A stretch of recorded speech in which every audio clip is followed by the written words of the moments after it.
Greetings from the sports desk. The football fraternity will say its final goodbyes to one of its most celebrated sons. Clive The Dog Barker died last week following a long battle with illness. He led South Africa to their only Africa Cup of Nations crown back in 1996. He's been granted a special official provincial funeral in Durban. eNCA Sports Editor Vata Ngobeni is there and joins us live. Good morning, Vata. I know that the funeral will start soon, but you managed to catch up with Sean Bartlett, whose side Cape Town Spurs just got promoted to the DStv Premiership. You also had a chance to talk to him about Clive Barker's legacy. What did Sean have to say? Good morning, Nandi. Yes, we are coming to you live from Olive Convention Centre in Durban. We did speak to Sean Bartlett earlier, former Bafana striker and coach of Cape Town Spurs, who promoted them last night in their game against Maritzburg United. And he spoke fondly of Clive Barker and the fact that his influence on him, first of all as a person, and second as a player, and ultimately as a coach, saw him eventually, be able to lead a team all the way to the DStv Premiership. And he spoke about how he felt his spirit was with him last night at the Herkwala Stadium.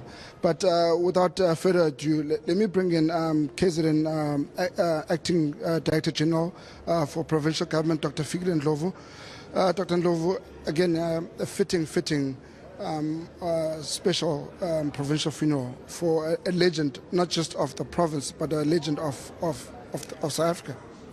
Definitely. I think this morning we are here gathered to be able to give a send-off to one of our most prestigious leaders, coaches that this country has ever seen.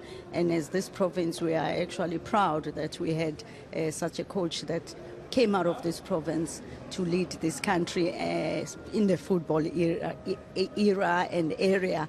And I think anyone would fondly remember all his years in football, not just from a South African Bafana, but also at a club level and development in terms of our soccer. So this is one of those moments when we look back and appreciate the gift that we had.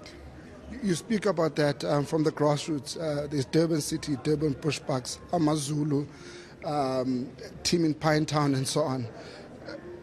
Someone like him who, again, was able to transcend all racial barriers and ensure that, everyone, first of all in Durban and KZN, enjoys football and was able to take that into the national team as well. That might have been something quite special because it speaks to the social cohesion that government keeps on preaching. And I think what is even more touching is that look at the era that he was leading and coaching and developing the football in those times. It was the times when there was a lot of division in the country. And he's one person who came out and said, and you remember how football unites us. And he did it at a very difficult time. Then transcending into the era of us when we, 94, 96, when we were just a young country that had come out of the democracy. And we remember him during that era from a democracy perspective on how he united the country. It was in this town, by the way, in Durban, when we were on the streets, all race colors, everybody, we were all celebrating the football. And taking us to the World Cup, by the way, was part of that. And I think what is very important for us today is to say this is what we would like to see, because this is what sport does.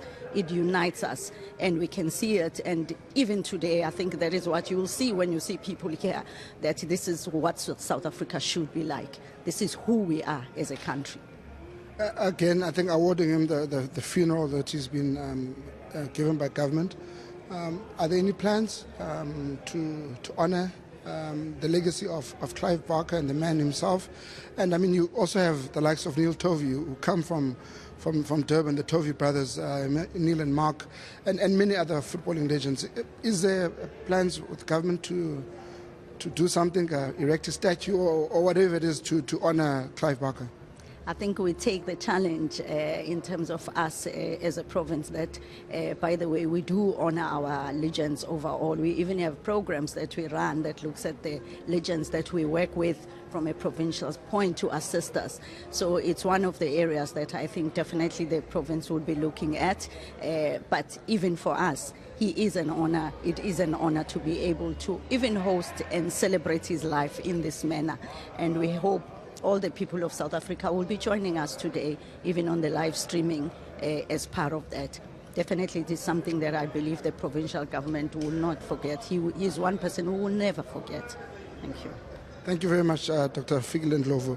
And there you have it, Nandi. Again, the KZN government, again, an honor to be able to send off one of their most favorite sons, a legend, not just in the football circles, but a legend in society, in South African society as well.